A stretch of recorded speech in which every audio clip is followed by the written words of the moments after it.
के सेना प्रमुख से टकराव के बीच अंतरिम सरकार के प्रमुख मोहम्मद यूनुस ने कैबिनेट की बैठक बुलाई है।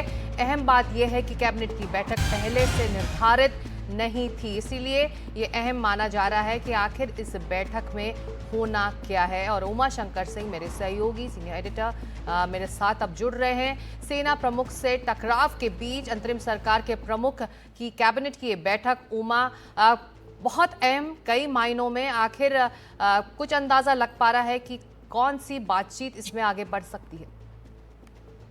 जी देखिए, मोहम्मद यूनुस जो कि मुख्य सलाहकार के तौर पर बांग्लादेश की अंतरिम सरकार के मुखिया हैं, उनसे सत्ता जो है वो लगता है संभल नहीं पा रही। और आर्मी के साथ, आर्मी प्रमुख के साथ तो उनका जो सीधा जो एक जो तनाव है वो साफ नजर आता है, क्योंकि बुधवार को ही सेना प्रमुख जो है कमरुज्जमान, उन्होंने साफ तौर पे ये कहा था कि दिसंबर तक चुनाव कराए जाने चाहिए, क्योंकि जो अंतरिम सरकार बनी थी वो इसी मैंडेट के साथ बनी थी कि देश में जल्द चुनाव कराए जाएंगे और जो सुधार है उसको लागू किया जाएगा। लेकिन ये कुछ नहीं हो रहा। इस बीच जो पॉलिटिकल पार्टीज हैं, चाहे वो जमात इस्लामी हो, चाहे वो बीएनपी हो, या फिर जो नई बड़ी पार्टी जो है नेशनल सिटीजन पार्टी, जिसको कि छात्रों के आंदोलन के बाद जो है वो बनाया गया है, उसकी तरफ से भी यूनुस सरकार पर निशाना साधा जा रहा है कि जो मकसद से इस अंतरिम सरकार को बनाया गया था, उस मकसद में वो नाकाम साबित हो रही है और कई मोर्चों पर फेल हो रही है। इस बीच जो बीएनपी है, उसने कई ऐसे सलाहकारों के इस्तीफे की मांग की है जिनको लगता है कि ये जो है विवादास्पद तरीके से नीतियों को आगे बढ़ा रहे हैं।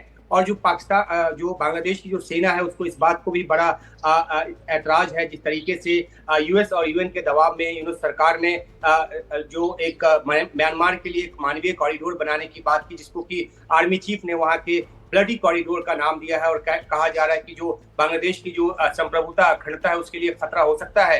तो जो नीतिगत फैसले यूएस सरकार ले रही है, उसको लेकर वहां के राजनीतिक दलों के साथ साथ जो सेना है, उसमें भी काफी नाराजगी है। और यही वजह है कि इस मीटिंग को बुलाया गया है, ऐसा माना जा रहा है, जिसमें वो अलग अलग दलों के इसके बाद वो अलग अलग दलों के नेताओं से भी मिलेंगे। बीएनपी के नेता से मिलेंगे, जमात इस्लामी के नेता से मिलेंगे, और जो एक उन्होंने मन बनाया है इस्तीफा देने का, जिस तरह की जानकारी वहां से निकलकर सामने आ रही है। हालांकि कोशिश ये भी की जा रही है कि वो अभी इस्तीफा न दें, क्योंकि बांग्लादेश के हालात इस तरह से नहीं है कि राजनीतिक और ज्यादा उपद्रव जो है वो बांग्लादेश झेल पाए। तो लेकिन देखना है कि क्या, जिस तरीके से उनको लग गया है कि सेना उनके पीछे नहीं है, कभी भी उनको सत्ता से हटाया जा सकता है, तो ऐसे में क्या विजय के साथ जाना पसंद करते हैं या फिर कोई और रास्ता चुनते हैं। तो इस मीटिंग में काफी कुछ ये तय होने की संभावना बताई जा रही है।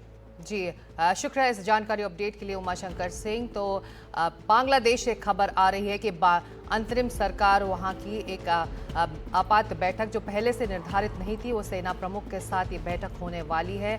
आखिर इस बैठक के क्या एजेंडा रहेंगे, इस पर हमारी नज़र रहेगी। हालांकि ये बात भी सही है कि बांग्लादेश में टकराव है अंतरिम सरकार और सेना के बीच, और इस बीच ये बैठक कई मायनों में अहम भी मानी जा रही है।